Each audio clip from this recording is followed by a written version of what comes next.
नमस्कार, मैं अंजय विश्वास। स्वागत है आप सभी का हमारे चैनल में। बीजेपी के सांसद निशिकांत दुबे के बयान का जिक्र सुप्रीम कोर्ट में वकील ने किया तो सुप्रीम कोर्ट की तरफ से भी टिप्पणी की गई और कहा कि मर्यादा और प्रतिष्ठा बनाए रखें। वहीं दूसरी तरफ आपको बता दें कि सुप्रीम कोर्ट के पूर्व सीजेआई डीवाई चंद्रचूड़ के खिलाफ सीबीआई जांच कराने की मांग उठी है। इसे लेकर राष्ट्रपति से परमिशन भी मांगी गई है। तो ये पूरा माजरा क्या है, विस्तार से समझेंगे। सबसे पहले बात कर लेते हैं कि बीजेपी सांसद निशिकांत दुबे के बयान पर किस तरीके की प्रतिक्रिया सुप्रीम कोर्ट में रही। तो भारतीय जनता पार्टी के सांसद निशिकांत दुबे के बयान पर सुप्रीम कोर्ट ने संस्था की मर्यादा और प्रतिष्ठा को बनाए रखने की अपील की है। हालांकि सुप्रीम कोर्ट ने सीधे तौर पर निशिकांत दुबे के बयान का जिक्र नहीं किया। उन्होंने ये टिप्पणी तब की जब सुप्रीम कोर्ट को अवगत कराया गया कि एक सांसद ने मुख्य न्यायाधीश के खिलाफ टिप्पणी की है। याचिकाकर्ता और एडवोकेट विशाल तिवारी ने वक्फ संशोधन कानून को लेकर पश्चिम बंगाल के मुर्शिदाबाद में हिंसा के दौरान नफरत भरे भाषणों को लेकर दायर अपनी जनहित याचिका वापस लेने की अनुमति मांगी। उस वक्त विशाल तिवारी ने जस्टिस सूर्यकांत और जस्टिस एन कोटेश्वर सिंह की बेंच को इस वाकये से अवगत कराया। विशाल तिवारी बीजेपी सांसद निशिकांत दुबे के बयानों का जिक्र कर रहे थे, जिन्होंने कहा था कि अगर सुप्रीम कोर्ट को ही कानून बनाना है तो संसद और विधानसभाओं को बंद कर देना चाहिए। बेंच ने विशाल तिवारी से कहा कि हमें आरोपों में भी संस्था की मर्यादा और प्रतिष्ठा बनाए रखनी चाहिए। आर्टिकल 32 के तहत याचिका में दिए गए कथन भी सम्मानजनक होने चाहिए। कोर्ट ने विशाल तिवारी को अपनी याचिका में संशोधन करने की अनुमति देते हुए उनसे सुप्रीम कोर्ट में कुछ ठोस लाने को कहा। बीजेपी ने निशिकांत दुबे की सुप्रीम कोर्ट पर टिप्पणी से दूरी बना ली और 19 अप्रैल को पार्टी अध्यक्ष जेपी नड्डा ने इन टिप्पणियों को उनका निजी विचार बताया। विशाल तिवारी ने अपनी याचिका में कहा था कि पश्चिम बंगाल के मुर्शिदाबाद जिले और उत्तर 24 परगना में वक्फ संशोधन अधिनियम के विरोध में हिंसा भड़क गई है और उसमें कई लोगों की मौत हो गई और संपत्ति को भी नुकसान पहुंचा है। याचिका में कहा गया कि कुछ लोगों के लिए यह राजनीति का अच्छा अवसर हो सकता है और कुछ पार्टियां राजनीतिक लाभ प्राप्त करने के लिए धार्मिक भावनाओं का इस्तेमाल करती हैं। शांति बनाए रखने के बजाय राजनीतिक नेता भड़काऊ भाषण देते हैं, जिससे स्थिति और खराब होती है। याचिका में सुप्रीम कोर्ट के 21 अक्टूबर 2022 के आदेश का हवाला दिया गया, जिसमें उनके प्राधिकारों को नफरत फैलाने वाले भाषण देने वालों के खिलाफ कार्रवाई शुरू करने का निर्देश दिया गया था। उन्होंने कहा, नफरत फैलाने वाले भाषण देने वाले मुख्यमंत्री, मंत्री और संवैधानिक पदों पर आसीन राजनीतिक नेताओं के खिलाफ कोई कार्रवाई नहीं की गई है। विशाल तिवारी ने पश्चिम बंगाल के मुर्शिदाबाद जिले में वक्फ संशोधन अधिनियम के खिलाफ हुई हिंसक विरोध प्रदर्शनों की जांच के लिए सुप्रीम कोर्ट में एक रिटायर्ड जज की अध्यक्षता में 5 सदस्यीय न्यायिक जांच आयोग के गठन का निर्देश देने का भी अनुरोध किया गया था। याचिका में बंगाल सरकार को किसी भी समुदाय और व्यक्ति के खिलाफ नफरत भरे और भड़काऊ भाषणों पर कार्रवाई करने, उन पर अंकुश लगाने के निर्देश देने का भी अनुरोध किया गया था। और दूसरी तरफ बात कर लेते हैं पूर्व सीजेआई डीवाई चंद्रचूड़ की, जिसे लेकर राष्ट्रपति से शिकायत की गई है, सीबीआई जांच की मांग की गई है। सभी ये पूरा माजरा क्या है ये भी जान लीजिए।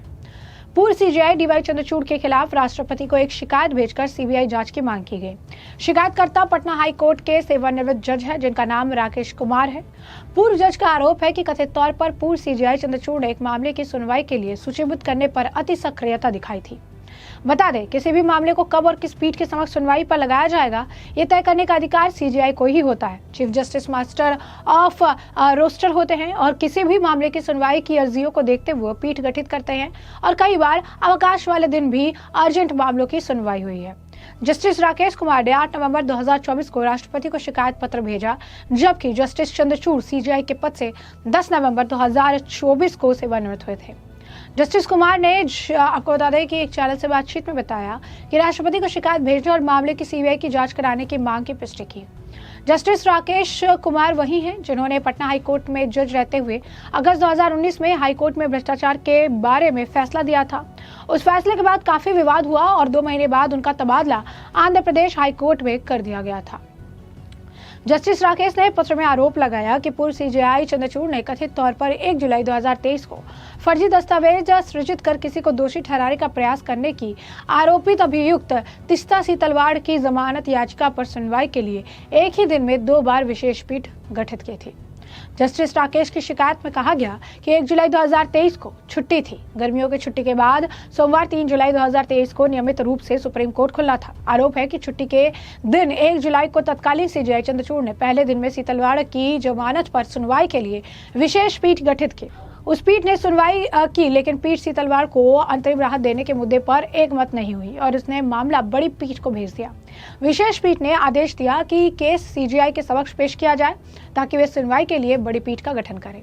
विशेष पीठ ने रजिस्टर्ड जुडिशियल कोतवाल मामला सीजीआई के सामने पेश करने का आदेश दिया था। ये पहला आदेश होने के बाद उसी दिन शाम को सीजीआई ने मामले की सुनवाई के लिए बड़ी पीठ का गठन कर दिया।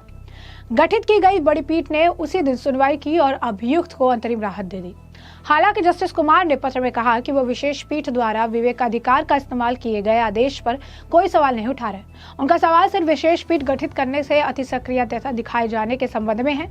राष्ट्रपति को भेजा गया ये पत्र कानून मंत्रालय पहुंचा था और अब बताया जा रहा है कि वहां से पत्र उचित कार्रवाई के लिए आगे भेजा गया है। ऐसे में साफ तौर पर इस मामले को लेकर रिएक्शन आ रही हैं। एक व्यक्ति है संगीत कुमार रागी, उन्होंने भी बकायदा इस पॉइंट को उठाया है और वो क्या लिखते हैं। जस्टिस चंद्रचूड़ के खिलाफ इंक्वायरी का संकेत देकर सरकार ने ये संकेत भी दे दिया है कि जजों के रिटायरमेंट के बाद उनकी फाइल खुलेगी। तब पता लगाया जाएगा कि असाधारण फैसला किन कारणों से लिया गया था। यानी कहीं ना कहीं जो सवाल उस वक्त उठ रहे थे, कहीं ना कहीं अभी भी अगर आप देखेंगे बहुत बड़ा क्लैश देखने के लिए मिल रहा है। कभी निशिकांत दुबे के बयानों का समर्थन करती हुई कई और नेता भी जो है लगातार इस तरीके के बयान दे रहे हैं। निशिकांत दुबे ने साफ तौर पर ये कहा था, कानून बनाने का काम अगर सुप्रीम कोर्ट को करना है तो संसद को बंद कर दीजिए, वहां पर ताला लगा दीजिए। इसी बयान का समर्थन अग्निमित्रा पॉल ने भी किया, कहा कि वो गलत कहाँ बोल रहे हैं, उन्होंने कुछ भी गलत नहीं कहा। ये बात तो सही है कि कानून बनाने का काम किसी और का है। अगर सुप्रीम कोर्ट ही कानून बनाने लगेगा तो संसदों की जरूरत क्या है।